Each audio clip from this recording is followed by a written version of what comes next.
Welcome to SpanReads, not your typical rereads podcast, a 17 shard series where we reread the Cosmere and are giant nerds about it. Today, we will be talking about Oathbringer characters and relationships.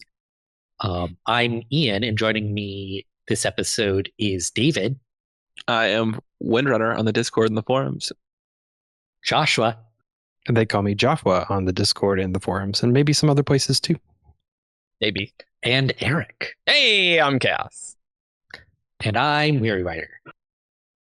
This episode will contain spoilers for The Way of Kings, Words of Radiance, Edge Dancer, and Oathbringer only.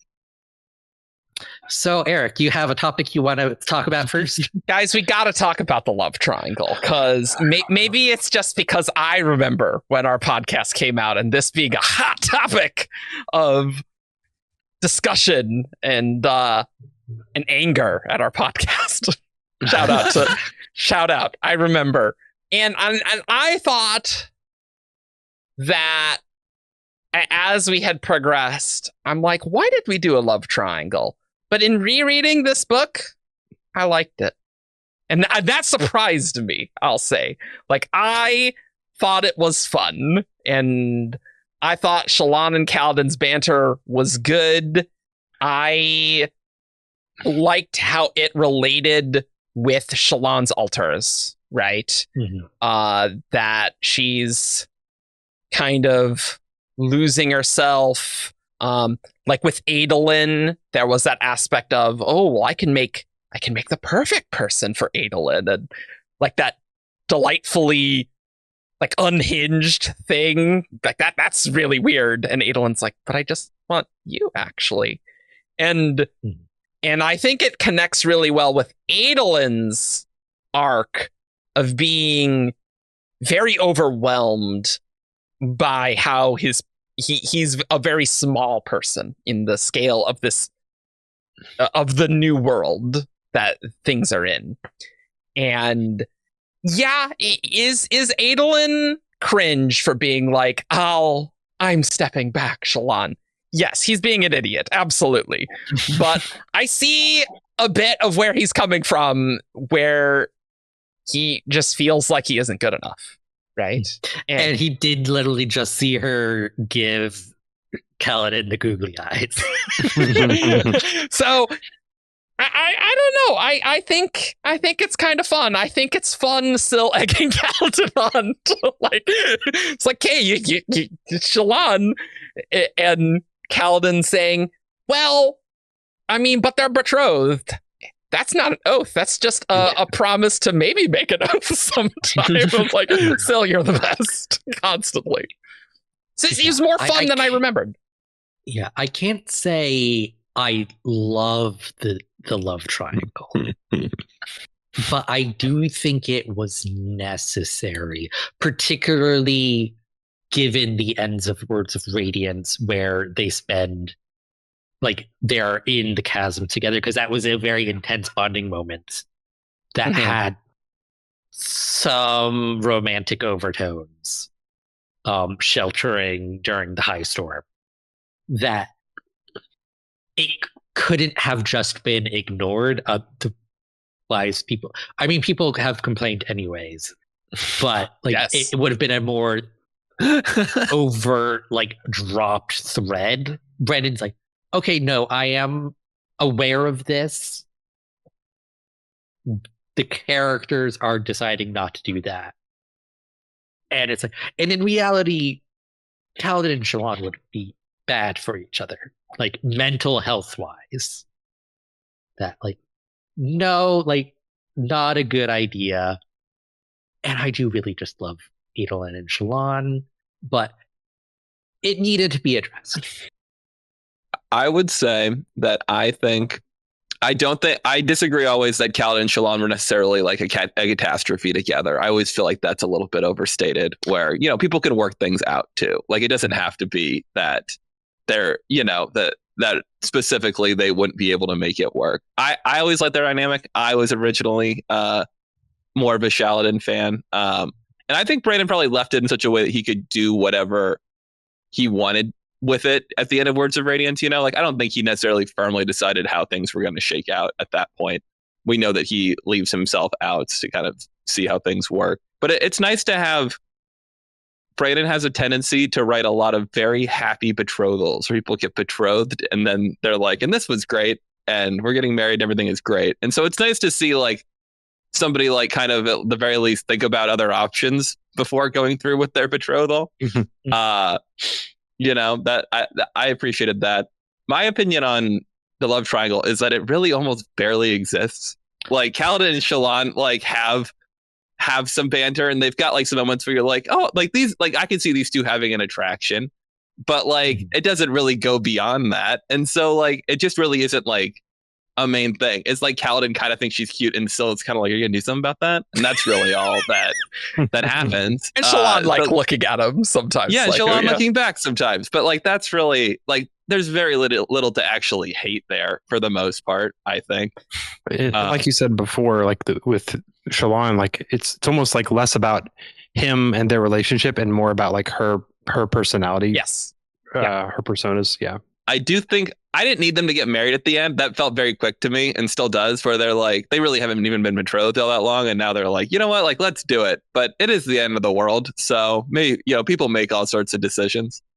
And it was also like primarily a political marriage to begin with, regardless of the fact that like they are very much into each other, but like it's a political thing. So it's like, yeah, like there's no reason to delay. I always wonder about the alternate universe where Brandon didn't do any of this, including in Words of Radiance, right? Because like certainly with what happened in Words of Radiance, we do need to like deal with it, right? And so I think on Shardcast I've said like, why did we do this? I don't know. Was that necessary? But I think if it didn't happen, there would always be people who are like, Kaladin Shallan could work. And so it was nice to see that addressed in the book, so we don't like have a, I don't know, like a Harry Potter 7 thing or something where it's just like, oh, okay, interesting. Yeah, I think it needed to be in there. You're right, David.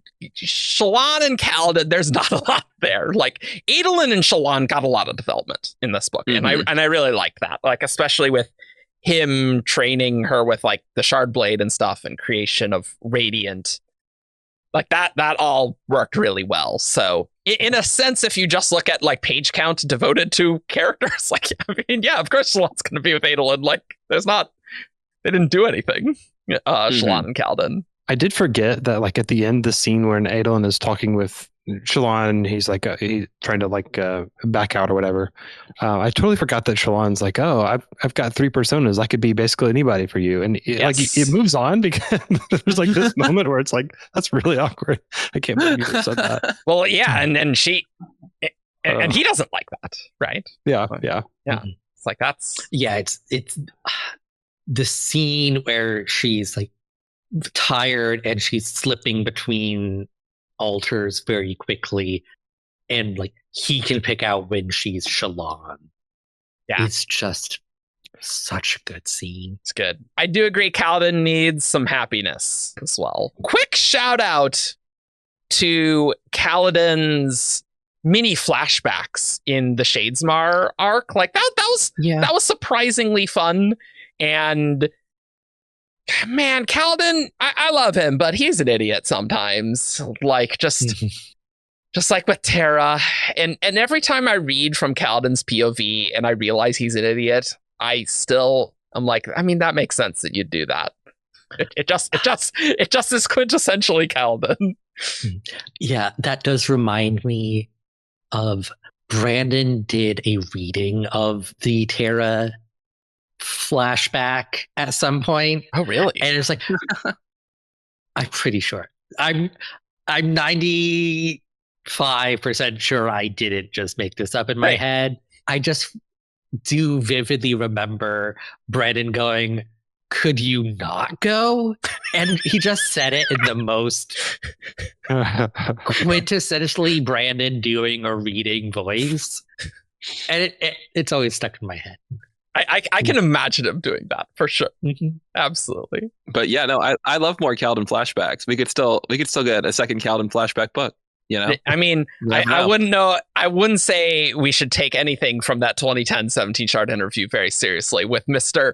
The next book's Shard. Oh yeah, we need flashbacks to all 10 of his slave escape attempts. You know, Oh, so God. we really get a sense for how those all went for sure. It was nice to see a little bit of Nalma finally. That was good because he always Yeah, mentions people.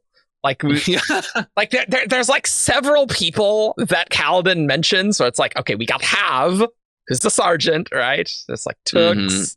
Nalma is often mentioned. So it's like, okay, all right. Got a little bit of that.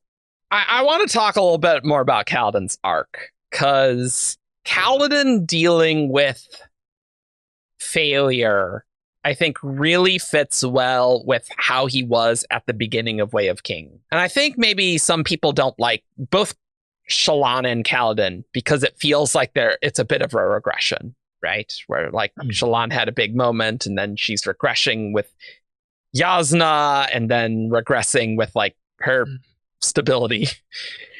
And Kaladin maybe a bit of the same way. It's like, didn't we deal with this? It never really felt to me like he truly dealt with it. So I really liked having a big failure with like him not being able to protect people. Like it was a little interesting. It's like, all right, he's got a new squad in part 1. Okay, this will go great. But I really liked how that all worked out with like Elhokar's death and Kaladin freezing and things, and Adolin needing to be like, hey, Kaladin, come on. Let's get you back. And Kaladin's like, you talk a lot. Yeah, I'm not in a great space. I talk. What do you want from me? I just really liked how that all played out with Kaladin. That he just puts the weight of everything on himself all the time. He's like so dramatic all the time, right? And so it's good to see like a good try-fail cycle. Right. It's unexpected for the structure of the books because it's not just he swears an ideal and saves the day. It's like that's Dalnar's job in this book. Yeah. And I think that he kind of needs to at some point. You can only do that for so long where you are successful and you save the day. Like at some point you are gonna fumble the ball, and he kind of needs to have that happen in order to actually confront that, you know? Like if he keeps saving the day, then he's never going to have to deal with the fact that he can't save everybody. So I get that it kind of can leave a little bit of like our previous conversation about him fighting Amram is Kaladin needs something to do for the ending because he kind of already had his ending back in part 3, you know, like. Yeah. I think the thing that to me that's frustrating partly about it, because I agree that the story kind of needs that for him. I think part of why I think it's frustrating in this book is that Brandon sets up the book from the beginning to be about something different to me. How so? With part 1, so I thought from part 1 that we were going to be exploring from the previous books. Kaladin has always had this dichotomy of like, you know, us versus them, and like where do you draw the lines of who is with me and who is not, who is my friend and who's my enemy. And that's something that the previous books played with a little bit. And this book starts off with the Voidbringers. They're the enemy, and he's going to go into enemy territory and, you know, find his family or whatever. And they're the enemies. And then he ends up with this group of singers and gets to know them and finds out that they're normal people. And it plays into these themes with like the light eyes versus the dark eyes and the singers versus the humans. And so that I thought that that's where the book was going to explore. And then Kaladin goes back to Bridge 4 in part 2, and like that's just mostly gone for like part 2. Obviously, we don't have Kaladin in part 2, but it's just kind of that's put on hold, I guess. You get to part 3 and you bring in the wall guard, and it's like, oh, there's some light eyes that are not like the top of the shelf light eyes, you know, they're the bottom dawn light eyes. Yeah. And there's a little bit of interesting like class dynamics there where he's trying to figure that out. But then Elhokar dies, and basically all that just sort of gets swept away, and it's like we're not dealing with that anymore. Now it's just Kaladin can't save people. We don't care about the singer human questions. We don't care about Cowden's place with like the light eyes. It's just all about Cowden's failure to save Elhokar and then Dalinar. And so that's really frustrating to me that I come in with these different expectations and then the book sort of puts them on hold and doesn't come back to them. Well, I do think it does get touched on. Part of why he freezes leading up to Elhokar's death is the two groups he had bonded with are now in conflict with each other, and he like can't process, like, they are both the us. Who do I defend? Who do I fight against? Which causes him to freeze, and then Moash comes in and like kills Elhokar, and like that is the big failure because like that's literally what his assigned job was. So I do understand that kind of taking over, like that becomes the fulcrum point of the issue. I wish that like in his failure he had like come to some kind of conclusion, maybe, which is admittedly like difficult because there is not an easy answer to that question. Mm-hmm. I think him coming up with an answer would have resulted him like that requires the next ideal. And he's just not ready. Yeah, I definitely see where you mean, where I think some of those themes, especially some of the more like class dynamic, like singer human stuff, I would have enjoyed being more present throughout. I like it, there's definitely less space for it, but I definitely see that as as something of a drop thread. Like they have a little bit at the end where the runners are like, can we keep fighting? You know, like once they've figured out about the humans being the original Voidbringers, and they're kind of struggling with that. But I think it's supposed to it's kind of just a button on the end with that. But they don't really do anything with it. They're just like, oh, we're sad about that. Like unfortunately this like the whole classism and like singers versus like humans thing is a thread Brandon just doesn't explore as much as most of us would like.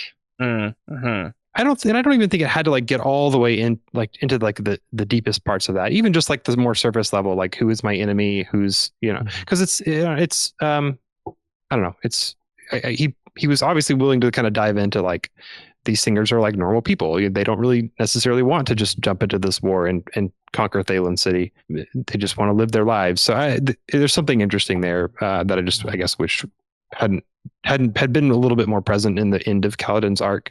I did think back to something we said a second ago. I wasn't really amused that like after the Isla Sealy like comes out, and I think Dalinar's talking to some Bridge 4 members, Teft or somebody, and he's like, I don't know, how do you guys feel about this? And they're like, we'll just wait for Kaladin. He'll tell us what we're supposed to do. That's pretty funny. Kaladin has all the answers. Even when he doesn't. Even when he absolutely doesn't and can be a bullheaded idiot sometimes. But he's our lovable idiot. I can see that.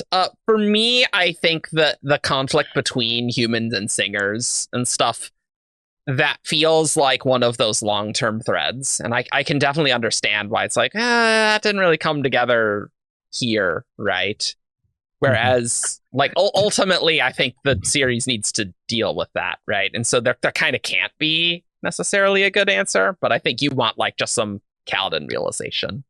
Yeah, and like, I just, like, spitballing. Like, one thing I was thinking of in this book was, like, the wall guard is kind of fun, and I, like, really sad that they all just sort of died and or got left behind, because it would have been fun, like, if, like, one or two of them had, like, survived and, like, maybe Kaladin found them, with Scar and Dre at the end or whatever. And like, we had like, one guy carried over to like still be part of the crew.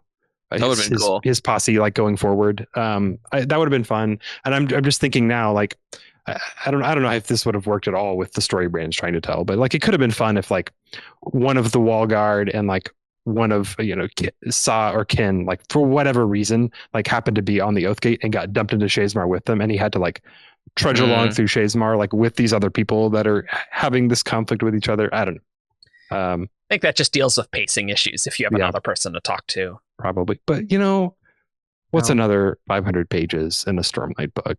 That's pretty considerable, Quite a lot, actually. Shout out to Walgard and Azure being amazing. And I love her so much. And I don't know so how mysterious. The little, like, you do not speak of the High Marshal's gender, and Azure just going like, they came up with this on their own. I don't get it. I'm like, it's their fragile Alethi egos. They need a man to be in charge, I guess. So like, whatever. It is a fun little mystery to kind of keep Kaladin's plot going when he's kind of just hanging out with the wall guard. Like that easily could have been like, oh, another wall guard scene, but you've got like a little bit of like, who is this Azure, and like Especially with like a what's radiant going on question with that? mark? Yeah. Like so you're always thinking radiant. You're like, oh, is it a new radiant? Do they have new Strange. powers? Like Shard Blade. Yup. I forgot that they thought that he starts thinking she's a herald at the end there. He's like, oh, you're one of the heralds, and she's like, no, not that. I mean, I absolutely thought she was a herald for a good portion of the time I first reread. I mean, it's not unreasonable, I think. the thing that I liked about Cell in this book was her just getting more of her memories back, and like the going to Shadesmar and kind of having like a little bit of the ancient daughter lore, like Yeah. learning a little more about her past. Like I Mhm. feel like we definitely finally, but we just understand Cell a lot more after this book. And we do get some about like the Stormfather, like Honor had been creating the Honor's friend, and then the Stormfather made a few, and they all died during the recreants, or so he thought, and he was sad. And then later on, he made 10 more, and that's where all the other Honor's friend came from. And then they found Cell, and he was very protective of her for obvious reasons. Yeah, I liked that. I liked Shallan's small thing with her crew and stuff. Like that was Yes. fun. Like her guards, and then Ishna, like turning them into spies, and them becoming squires, like as we see with Batha. That's fun. There's such a. It's really funny, Calvin being like, "Who are these guys? Like, these guys suck." Especially that it's Gad, where he's just like why? Okay, interesting. Yeah, the little, it's like, oh, like Shallan requires like 2 guys and like a maid to come with her on this stealth infiltration mission. It's like, why? It's like, bro, turns out they're spies. She's just not telling you that. Yep. Shallan, maybe you should have told people that. Shallan and not telling people things to anyone, including herself. What's new? Did we ever get any word that Shallan's people actually survived Kolinar in this book? Yeah, they're with Skarndre. They're with I don't Skarndre, think yeah. it's explicitly mentioned. No, Like, we know they survived. Yeah. It's no, not mentioned in that scene that the 3 of them are with them. No, I think it is. I'm gonna pull it up real quick. Let's pull it up. Research break. No. Skarndre. There's mention of figures. Okay. I mean, he doesn't like know them that well, I guess. So, Yeah, I I guess mean, that's he fair. traveled. with shit. them. But behind them, Shallan's 3 servants emerged from their cloaks. Oh, okay. Yeah. There you go. Still Shallan's servants. He's like, these guys.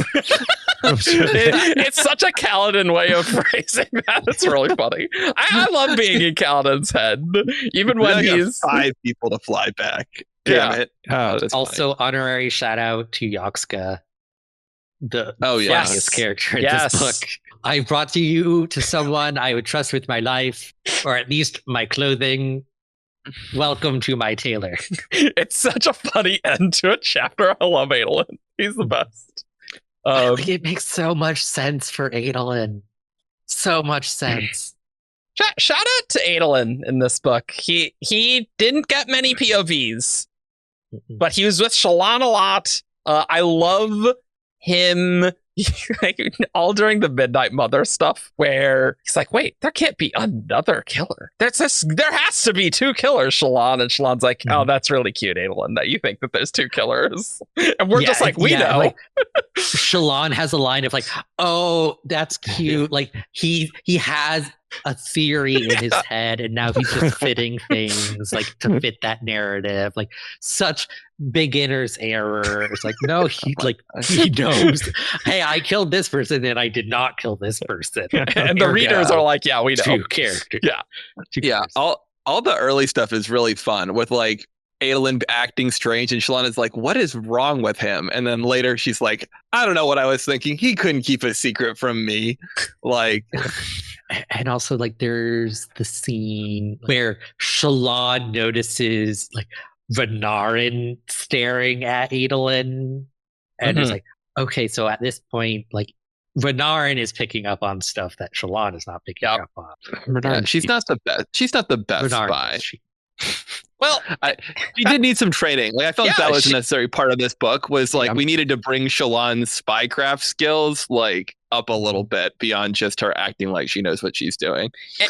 And that was part of the fun of part one. Is that oh yeah, I actually don't know what I'm doing at all. Actually, and and how that like kind of culminates in Kholinar with like all of the people she was helping.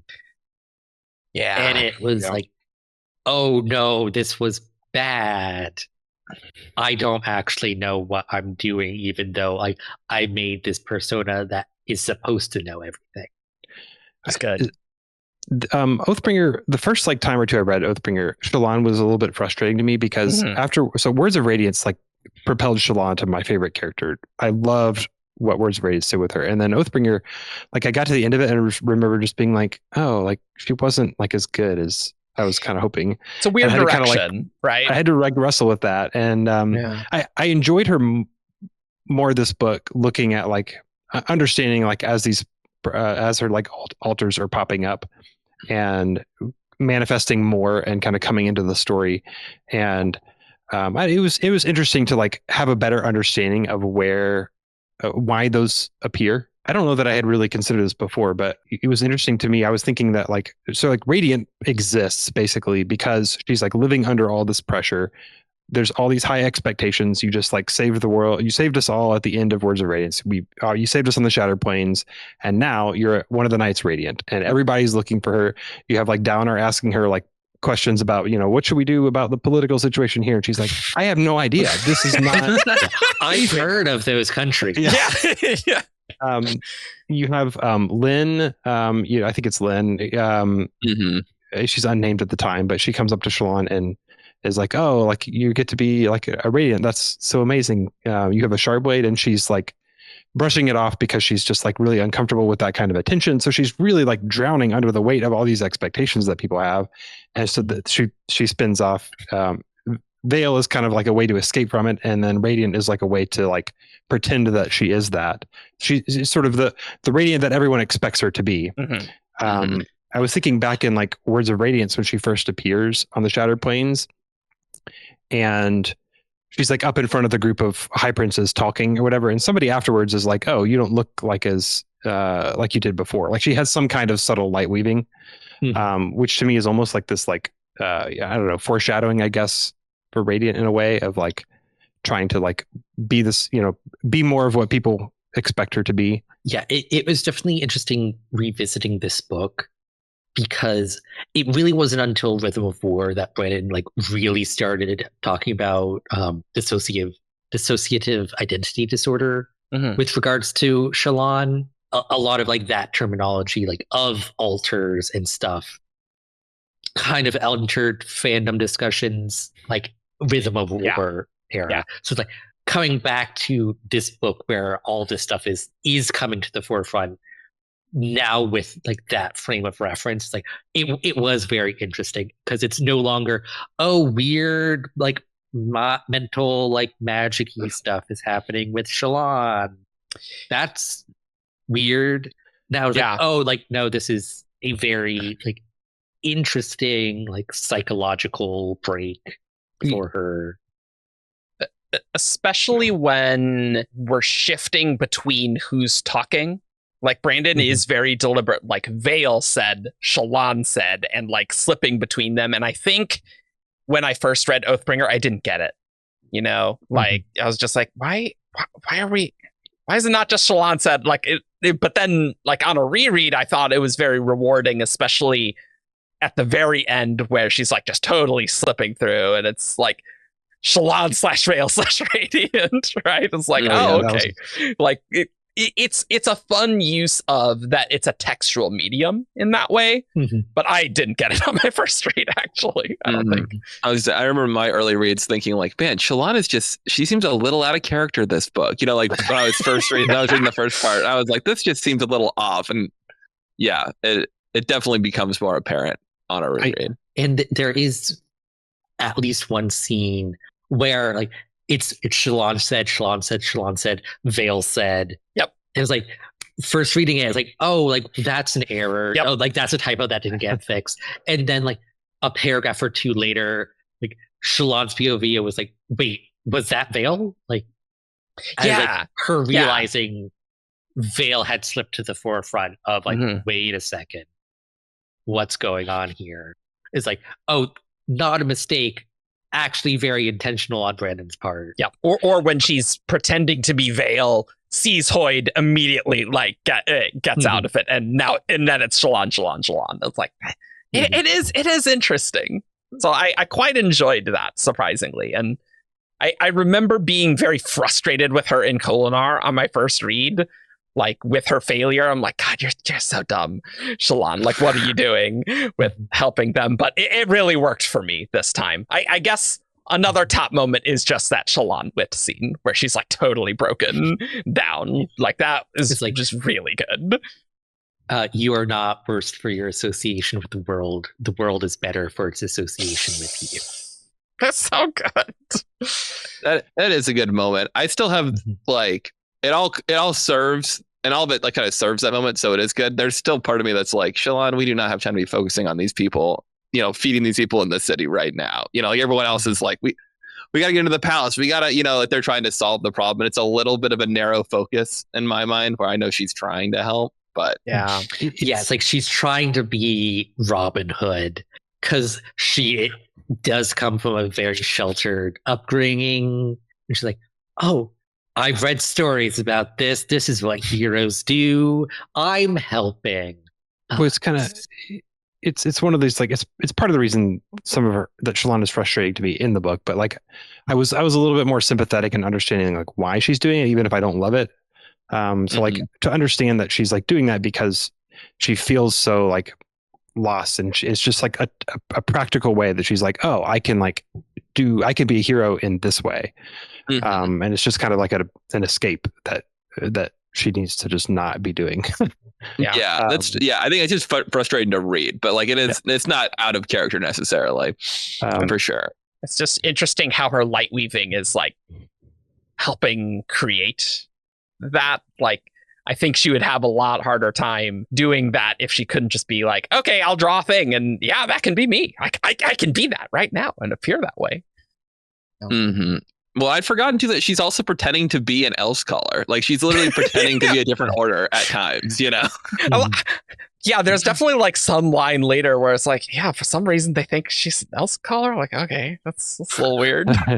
Like, Sienna has a line of like, they're looking for like an Inkspren for some reason.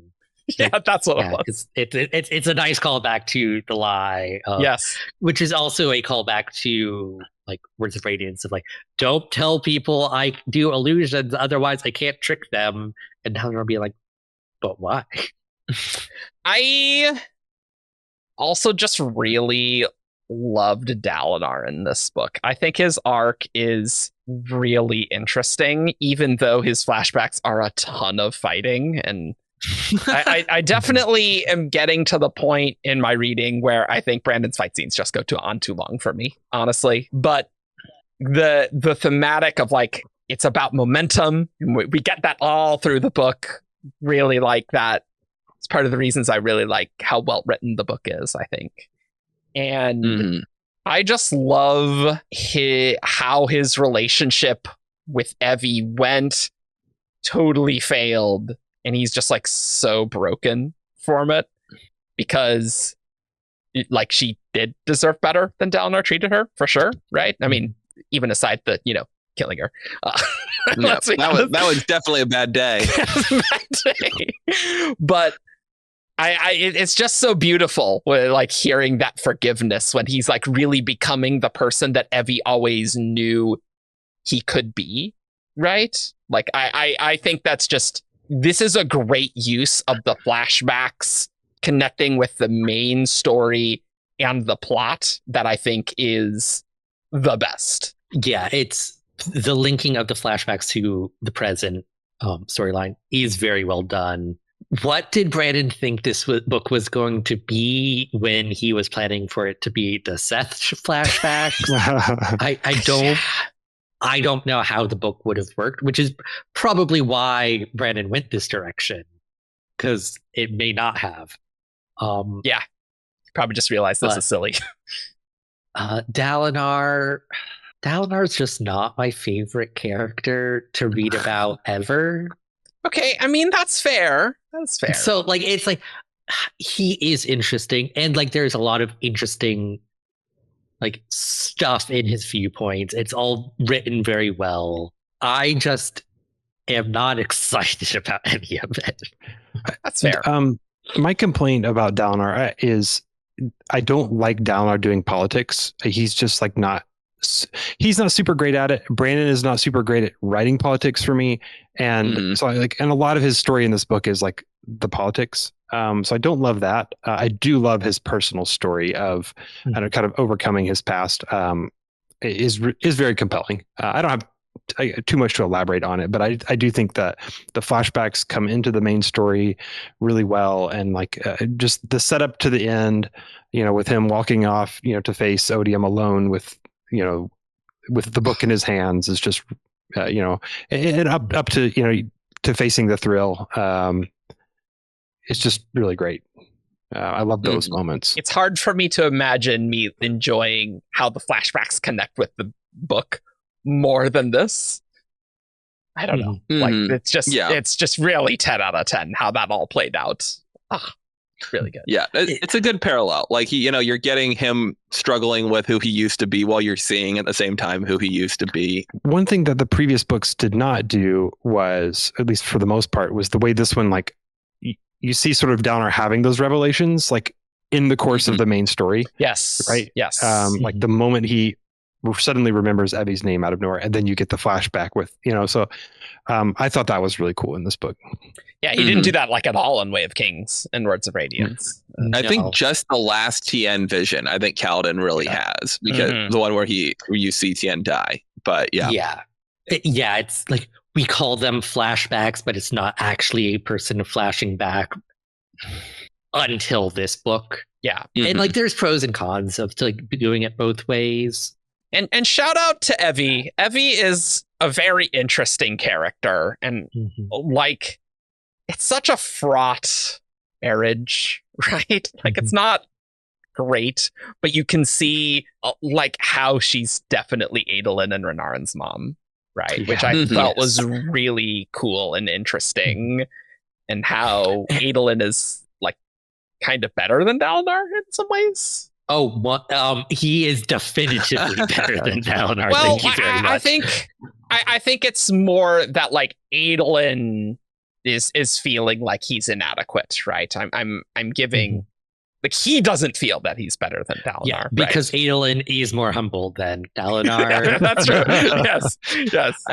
I did that really feeds into him being better than Dalinar. Yeah. That's right. I did also really like seeing Adolin and Renarin as children, and like how like their relationship with Dalinar changed over time, and it was like, poor Renarin. Dalinar being an awful father, especially to Renarin. Oh my god.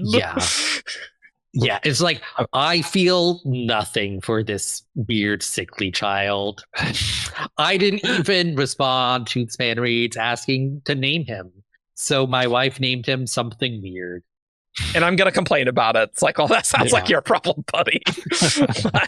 Not to skip over Renarin, but Adolin, one thing that I thought was really compelling in this book was the moment when they're leaving Kholinar and he makes the call.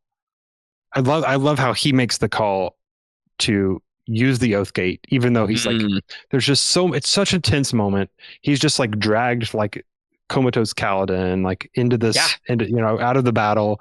You know, Shallan's there telling him like, oh, this, you know, the thing is saying that this is a trap, this is a bad idea, I don't think this is a great idea. And he's just like, we don't know nobody knows what to do, and everybody's looking for me for the answer. And I just thought it was a really compelling scene where he's just, you know, he says, you know, do it. And we're definitely gonna die here. So it's like, we gotta do it.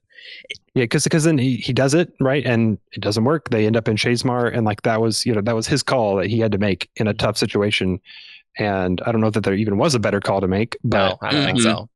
It was so good. Like Kaladin sits there and he's like, oh, we like left them all behind, you know, and he like makes a big deal about it. But like Adolin was the one that like had to make the hard call there. Like, and it feels, you know, just as guilty, if not more so, because it was, you know, his cousin and his city.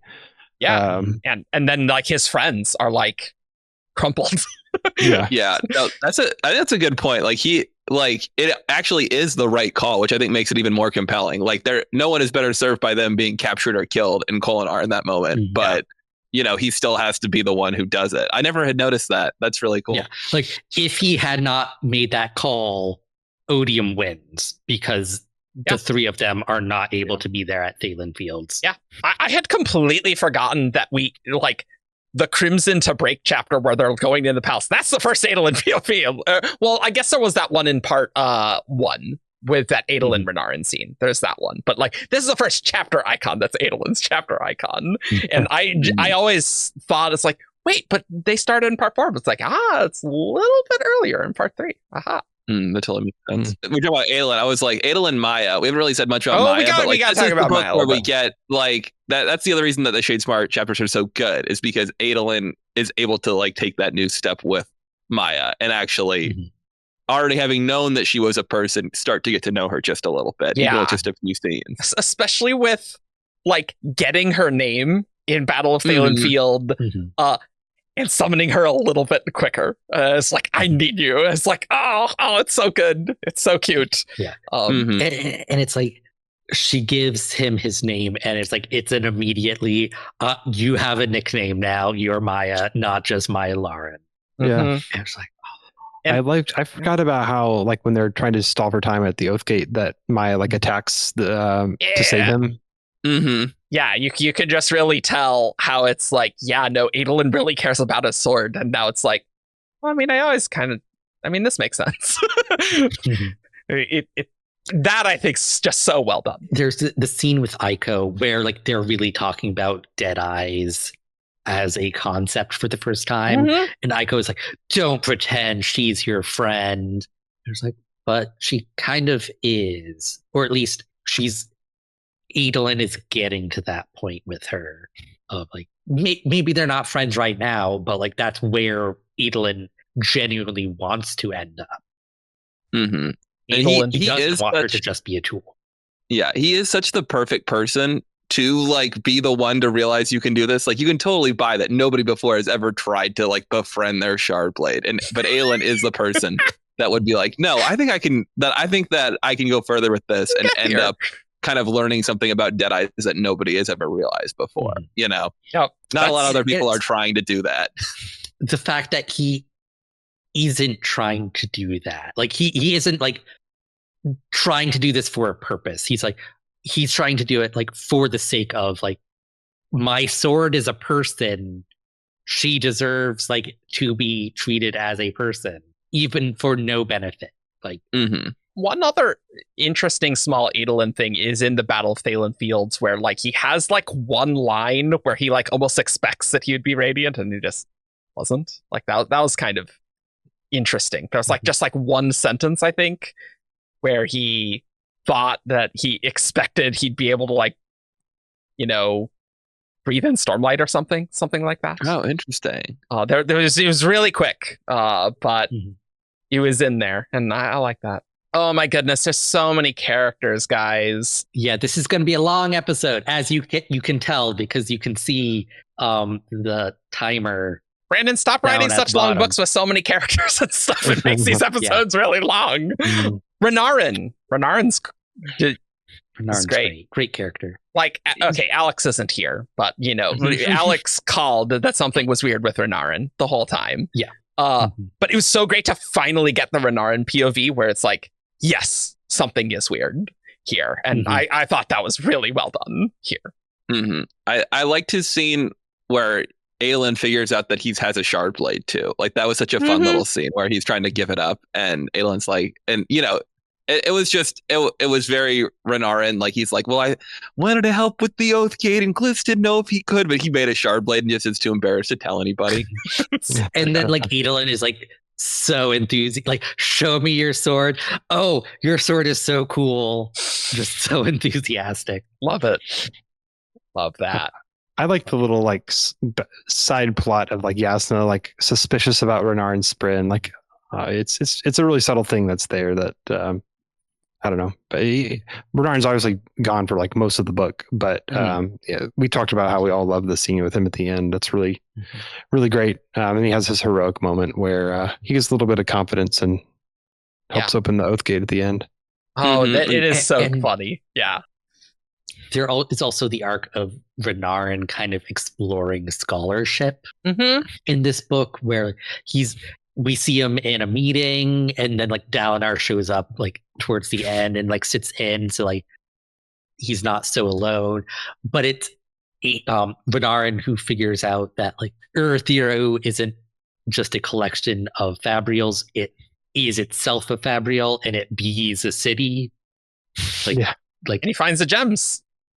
And he finds the gem archive of like, he does very important scholarly work, or points out very scholarly things. Like his chapter, like talking about like the anger and frustration he feels about scholarship and the Ardentia of like, everybody assumes I should like do that. But like, I'm a son of the Blackthorn too. I want to be cool warrior guy. I'm like what? Like, it's just, he's such a good character. He speaks to introverts reading these books everywhere, I think. I don't know I forgot that Renarin says that he like taught himself to read. There's a line where he says Renarin couldn't control what he saw or when he saw it. He had learned to read so he could understand the numbers and words that appeared.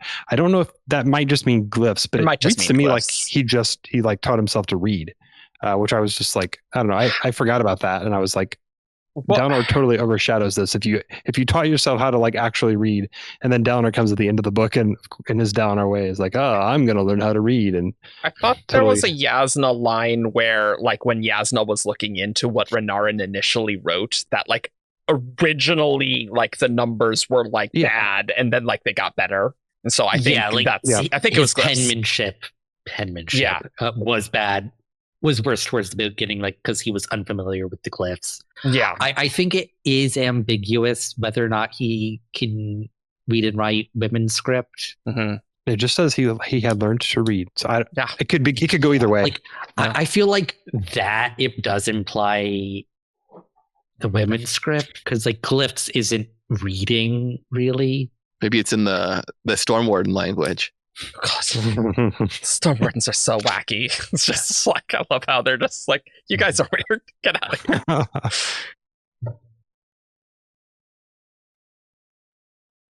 here. And Dalinar's relationship, and also just the whole Vorin excommunication stuff and that struggle with faith, I found was very interesting. Like, I love the scene, just like every scene Kadash is in the present day, where they're struggling like that. This is some of the more character crunchiness, where like two characters are like actually not on the best terms, but like they care about each other. And so I really liked how that worked. And I kind of forgot about that. Like we all remember the Kadash wrestling scene. Also Brandon's classic accidental homoeroticism. Yeah, classic. But like, I forgot about the whole plotline around that. I remember that scene because you got to talk about that. But love Kadash there, and it's cool seeing him. Like, he's not that much of a character in the flashbacks. there. He's just like, yeah, he's an elite. He's present. He's there to throw up at one point, Eric. Yeah. But His like, main role. but like it. I thought that was really well done.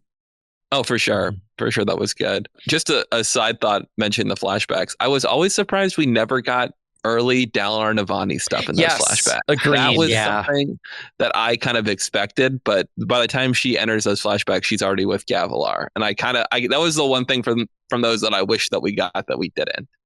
Yeah, we start like so late even, which is crazy considering how many flashbacks there are. But yeah, I also expected that coming into Oathbringer. It's like, oh, interesting. I was surprised how fast the wedding, like the Dalinar Navani wedding, is like first couple chapters. Like, yeah, it is. It is. They're old. They just need to get with it. Like, it totally makes sense. And also, like, yeah, no one will marry us, so we're just gonna talk to the spirit of the storm itself. Well, it's kind of like exploring like the Stormfather as well, because like we really like the end of Words of Radiance with Dalinar bonding the Stormfather. It's like, I didn't even know you could do that, really, but okay. you know? Yeah. I remember it being unclear to me if he was a member of the Knights Radiant or not. Like, I was like, is this? Yeah, what is this?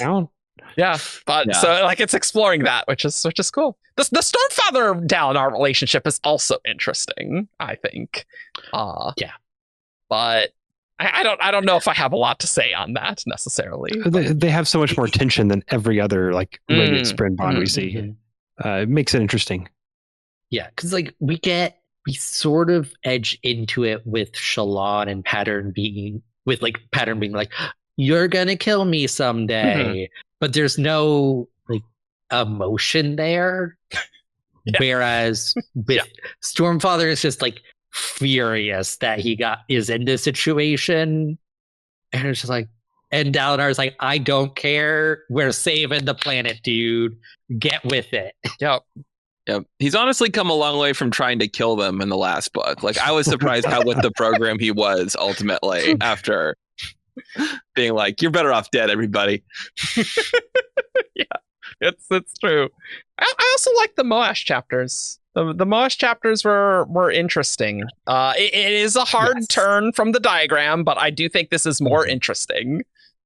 Yeah, I was gonna say that's another one of those where I'm like, Brandon, did you change your mind? Like, was Moash gonna join the diagram, and then you were like, I don't think that I want to do that after all.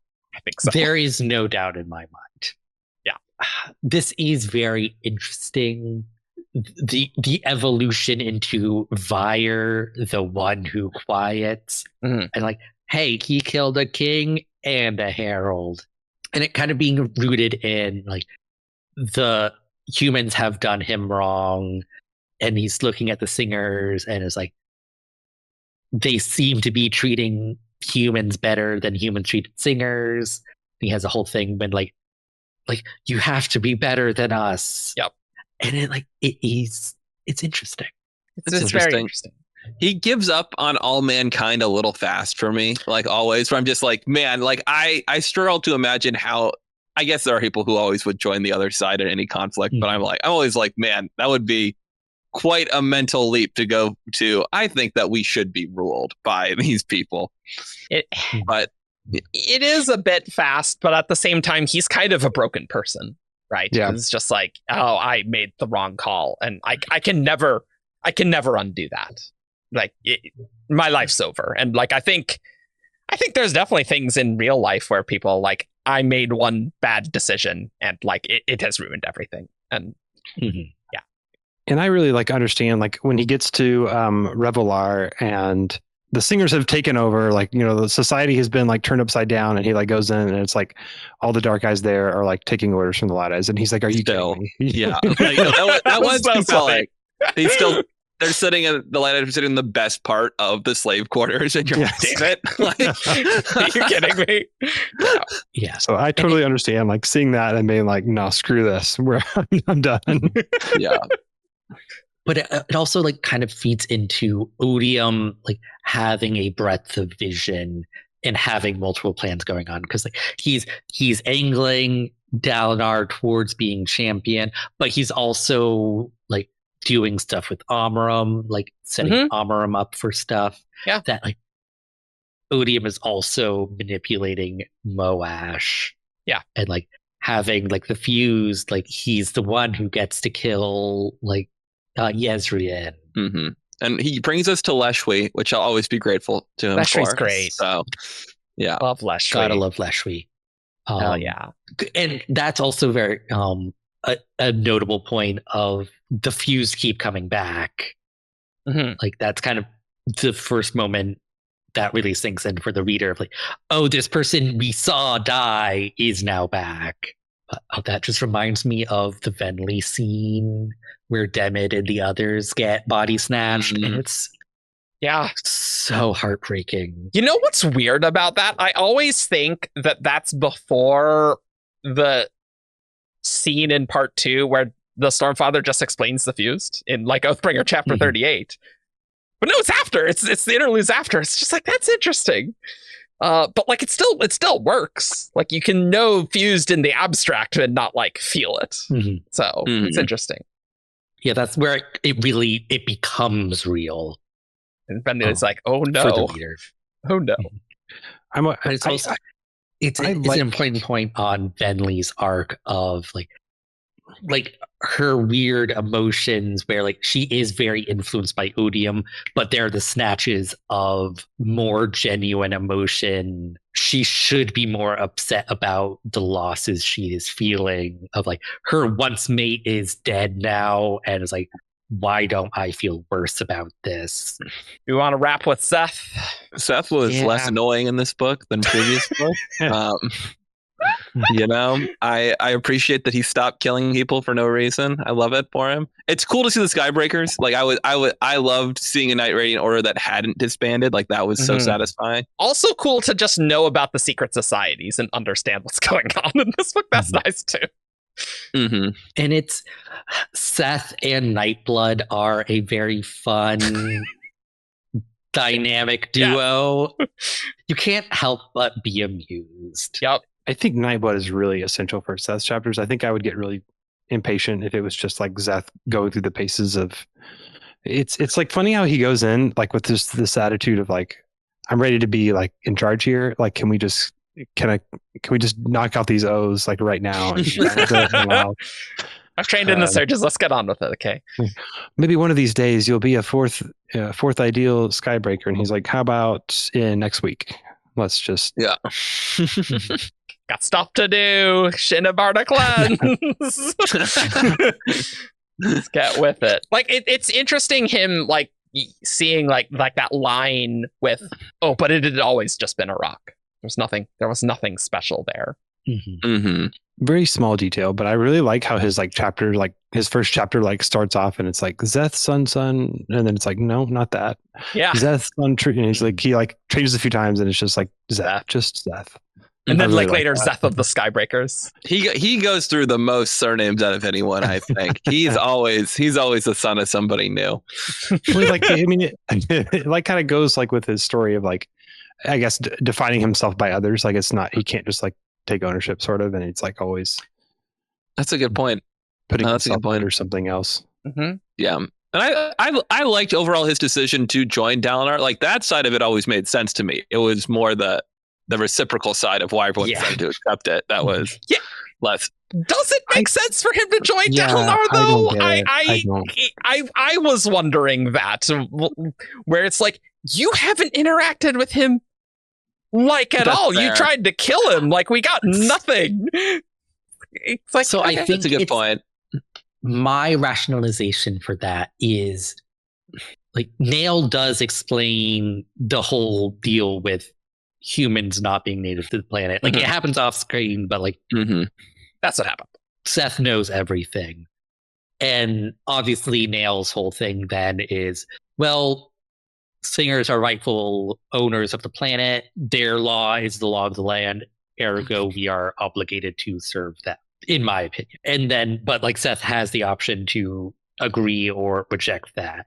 And I don't think it's so much that Dalinar, he's not necessarily going to Dalinar for Dalinar's sake, but Dalinar is like the leader of like the counterpoint to that, of like the broader thing of, no, we should be fighting back somewhat. Like we shouldn't just hand the planet over to the singers. And it's Dalinar is the leading focus of that. Ergo, he's the one that got picked. Mm-hmm. And I think he's like, isn't he like above and like looking down at Dalinar, like standing alone or something like that? Like that is an aspect for sure. It is a compelling thing he's seeing Dalinar do. That's fair. But yeah, like it, and I like the concept of Seth choosing his own master for once. Like that feels like a baby step for him. Yeah, that he, absolutely. Has instead of just accepting whoever happens to be his master, he's like, I'm going to pick somebody good to listen to this time. Like Seth agency. We love to see any of it. Yay. Yeah, I guess that's true. It's just I wish there was a little bit more, because like Seth's just watching and it's not even clear like if he can hear what Dalinar's saying. It's like we're just watching from a distance, like interesting. Dalinar's like agreeing to serve odium and Seth's like, I'll follow that guy. Yeah. You want to wrap? Yeah, I think the only leftover thoughts that I had was I always thought there'd be more Shallan Yasna stuff than there ended up being. Like I was so excited for them. It's a little tough for that they don't get along when they get back together. Like I was so excited for them to be like back at it again. Power, like a power duo, and that's just not. Yeah, it's a thing that makes so much sense in character. Of course, Yasna is going to come back and just like pick up where she left off with Shallan, and it feeds into like she comments of like, this is why I don't have wards, I'm bad at it. A little bit of imperfection in Yasna, which is nice to see. Part of the issue is also Shallan not really speaking up for herself of like, hey, like she acts like as an angsty child and not as somebody who has been like, hey, I've proven I've been able to do things. I found the city, guys. There needs to be some sort of shift here, please. Yeah. She just regresses, because she's overwhelmed and stuff. Shout out to the Yasna line at the end where it's like, even for all I say that I don't want wards, I sure don't miss a chance to give some instruction. Very funny. Like, really, Yasna? Interesting. One thing I do wish we could have seen is Yasna and Elokar interacting. Because we got a lot of chance for that. Yeah. Yeah, like we're not going to see it. Yasna flashbacks, we'll get it eventually. Brandon can always work in characterization he didn't have time for in the flashbacks. Never worry. Yeah. Brandon's spoken a little about it in Word of Brandon of like they're not super close, but there was kind of a sense of like, it's you and me against the world, like as the son and daughter of Gavilar, and I'm like, I would have liked to see that, because there's just such an interesting pair of Elokar being the king as the younger child, but also being kind of a weaker person than his elder sister, who was denied that position. Yeah. Well, and it would have been interesting too to see, like we see in the early chapters that Dalinar's kind of like, I did kind of usurp the kingdom of Lethkar. Like no matter what I said, I did. Like to see Yasna like react to that a little bit, because I both believe she would have thought, Dalinar's probably a little more competent, and like, hey, he did kind of steal the throne from my brother, though. Like we don't. That would have been a cool dynamic to explore. I think that's an artifact that Brandon's being very careful to not have Yasna do too much, because Yasna knows too much, right? And so it is a little unfortunate. Yasna should have seen the issues with High King coming and nipped that in the bud. That was one of those where it's like, I feel like we could have had two conversations, and if we talked about it a little more, we could solve that problem. But okay. It is like damaging, even if it gets out though. Even if he's like, oh no, I said no, don't worry. Like the fact that it ever happened at all, I do think is like kind of the essence of the problem. Well, I mean, I more meant that like Dalinar could say, no, how about not High King, and how about we like have an alliance? And I'm like, a different king and like we're in an alliance and like let's not call it High King. Like he could have done that, but he just didn't, right? For sure. But like he didn't know how the problems would go, and I'm sure it's a very Alethi terminology. Like it makes sense for them to talk about it that way. It's just like as soon as Yasna got back and got word of that whole thing, she's been like, no, that's a stupid idea. We're gonna figure out something that works better than that. Yeah. Classic Elhokar idea. One that does not bite anybody in the butt at any point. He's trying. That's part of the problem. Yeah. Well, thank you for watching. You can find us at 17shard.com for all the news, discussion, theories, and fun you could ever want. You can find us on social media, SoundCloud. You can leave us a review on iTunes. You can subscribe on YouTube. And you can also support us on Patreon. See you next time. Bye. Peace. Bye.